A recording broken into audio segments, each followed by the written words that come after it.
And I was a student of Dr. Michalski. Sorry if I repeat what previous speakers mentioned, but I hope I'll do it with a different emphasis, and it is unavoidable because we are in the same scoop, I would say. Dear friends, I hardly knew Krzysztof Michalski personally, more as a teacher, but he was a philosopher. His death is a loss for philosophy and personal loss for everyone who is in philosophy, deals with philosophy or thinking philosophically. The best way to manage this loss would be to pick up where he seemingly stopped and continue what he was doing all his life, that is philosophizing. Of course, I'm not talking about those who were close to him, his loved ones, his family, friends, colleagues, his comrades in metaphysical arts. I can only offer my deepest sympathy to them, since their loss is ultimate.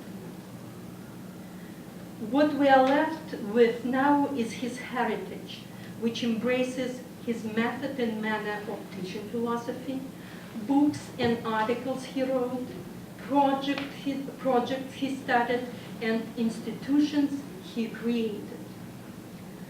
I can testify that in teaching philosophy, he was a real Socrates, who, as we all know, managed to make people think. Michalski taught philosophy not as a subject, the sum of knowledge to be transferred into brains of students, and not even as a piece of music to be performed.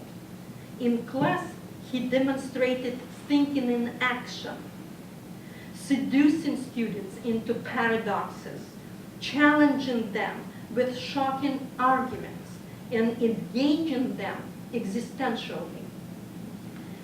As if every student was he himself, doubting and clarifying, stating and denying, sharing most intimate moments of his life and hoping for understanding. As for his books, I read two of them, his interpretations of Husserl's theory of time and Nietzsche's anti-metaphysical metaphysics.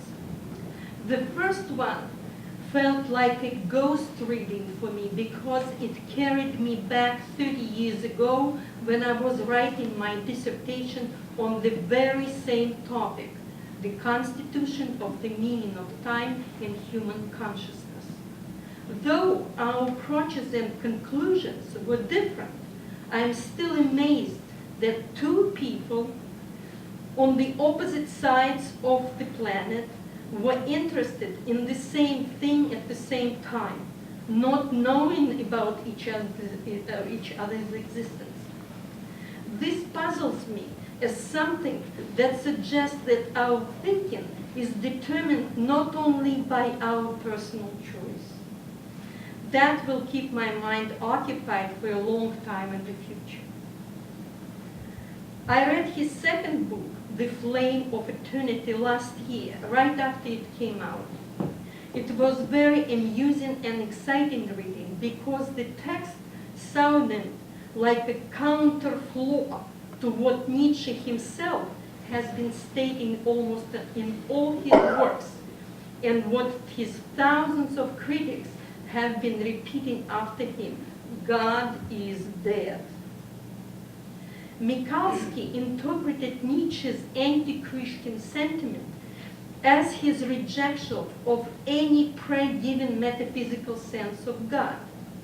That allowed Michalski to turn from a doctrinal and institutional Christianity to the immediate experience of tormented God, Christ.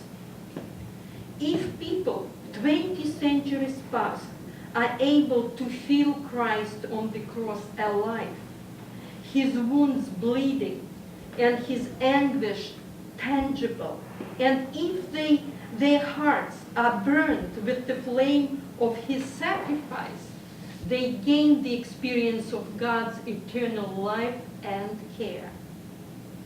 In other words, they make Christian beliefs vibrant and relevant today. Religion and philosophy in Michalski philosophical deliberations do not oppose each other as doctrine and ideology on one side and spirituality and thinking on the other. They not only complement each other, they are mutually enriching intellectual human activities once they both put in the context of human spiritual experience and viewed as existential happening. And a final point I would like to make about Institute for Human Sciences in Vienna and the projects Michalski initiated under its auspices.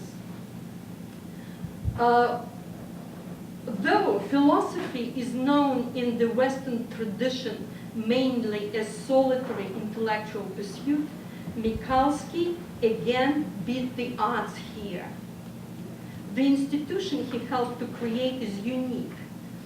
It invites philosophers from different cultural traditions to participate in a dialogue, which is